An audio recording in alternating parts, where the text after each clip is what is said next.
കൂട്ടുകാരെ, നമ്മുടെ ചന്ദ്രകാന്തം അങ്ങനെ നമ്മുടെ ഗൗതത്തിനെയും നമ്മുടെ അഖിലയും കൈയോടുകൂടെ പിടികൂടുന്ന ഒരു ദൃശ്യങ്ങൾ തന്നെയാണ് നമുക്ക് കാണുവാൻ സാധിക്കുന്നത്. ഇതിന് പിന്നിൽ ആരാകും? നമ്മുടെ അർജുൻ ആകുമോ, അല്ലെങ്കിൽ നന്ദയാകുമോ, പിങ്കി ആകുമോ? അതേ പ്രേക്ഷകരെ നമുക്ക് കാത്തിരുന്ന് തന്നെ കാണേണ്ടിയിരിക്കുന്നു. ഇപ്പോൾ നമ്മുടെ പിങ്കി നമ്മുടെ നന്ദയോട് വല്ലാത്തൊരു സ്നേഹം തന്നെയാണ്. നമ്മുടെ ആ ഒരു പിങ്കിയുടെ ആ ഒരു കപട നാടകത്തിന് മുന്നിൽ നന്ദ മുട്ടുകുത്തി വീഴുന്ന ഒരു ദൃശ്യങ്ങളും നമുക്ക് പ്രൊമോയിൽ കാണുവാൻ സാധിക്കുന്നുണ്ട്. നമ്മുടെ നന്ദ വിചാരിച്ചിരിക്കുന്നത് പിങ്കിക്ക് തന്നോട് ആത്മാർത്ഥമായിട്ടുള്ള ഒരു സ്നേഹമാണെന്ന് മാത്രമാണ്. പക്ഷെ നമ്മൾക്കറിയാം പിങ്കിയുടേത് ആ ഒരു വെറും ചതി മാത്രമാണ്.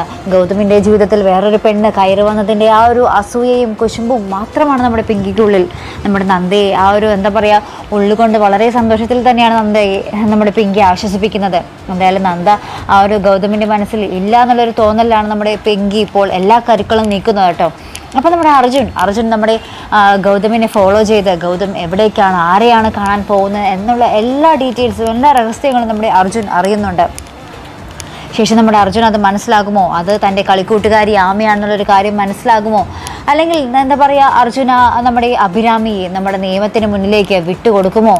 എന്തായിരിക്കും നടക്കാൻ പോകുന്നത്? പ്രേക്ഷകരെ നമുക്ക് കാത്തിരുന്ന് തന്നെ കാണേണ്ടിയിരിക്കുന്നു. ഇനി നന്ദ നമ്മുടെ ആ ഒരു മനസ്സ് മടുത്തിട്ട് നമ്മുടെ ചന്ദ്രകാന്തം ദിവസങ്ങളിലേക്ക് ചുരുങ്ങുമ്പോൾ നമ്മുടെ നന്ദയുടെ ആ ഒരു ആത്മഹത്യ ആയിരിക്കുമോ ഇനി കാണുവാൻ പോകുന്നത്? അതും നമുക്ക് കണ്ടു തന്നെ അറിയേണ്ടിയിരിക്കുന്നു. മറ്റുള്ളവരുടെ ജീവിതം കളയാതെ അവരുടെ ജീവിതത്തിൽ ഒന്നും പറ്റാതെ നോക്കുമ്പോൾ സ്വന്തം ജീവിതത്തിൽ വലിയ നഷ്ടങ്ങൾ നമ്മുടെ ഗൗതമനെ നേരിടേണ്ടി വരുമോ? കാത്തിരുന്ന് കാണാം.